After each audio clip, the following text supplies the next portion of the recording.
Hi అండి. ఇప్పుడు front back చూసుకోవాలండి. బ్యాక్ ఎంత పొడవు ఉందో దాన్ని బట్టి మనం ఫ్రంట్ పార్ట్ షేప్ పట్టి తీసుకునే విధానం చూపిస్తున్నాను చూడండి. ఇది వచ్చేసి 3.5 అంగుళం ఉందండి. ఇదిగోండి షేప్ పట్టి, షేప్ బెల్ట్ అంటారు, షేప్ పట్టి అంటారండి. ఇదిగోండి ఇక్కడికి నా 3.5 అంగుళం ఉందండి. ఈ టక్స్ వేసిన తర్వాత ఎంత పొడవు వచ్చింది ఇలా పెట్టేసుకొని చూసుకోండి. ఇదిగోండి 9.5కు ఒక అరంగుళం 10 అంగుళాలండి.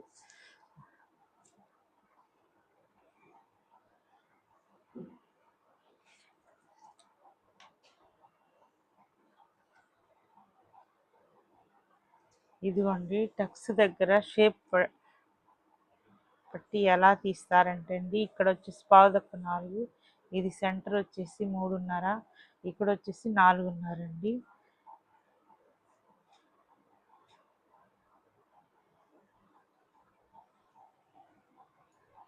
కొంచెం ఇక్కడ హైట్ తీసుకుంటే బాగుంటుందండి. షేప్ చంక దగ్గర అండి, ఇది చంక వైపు వస్తుంది.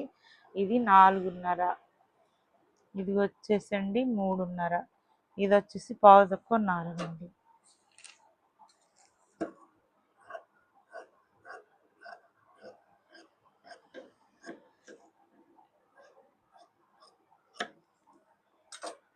చాలా మంది అండి ఇటు వచ్చేసి ఇటు హైట్ పెంచుతారండి, ఇటు పొడవు పెంచుతారు, ఇటేమో పొడవు తగ్గిస్తారండి. ఇది ఇలా ఇదే సిస్టమ్ కరెక్ట్ అండి.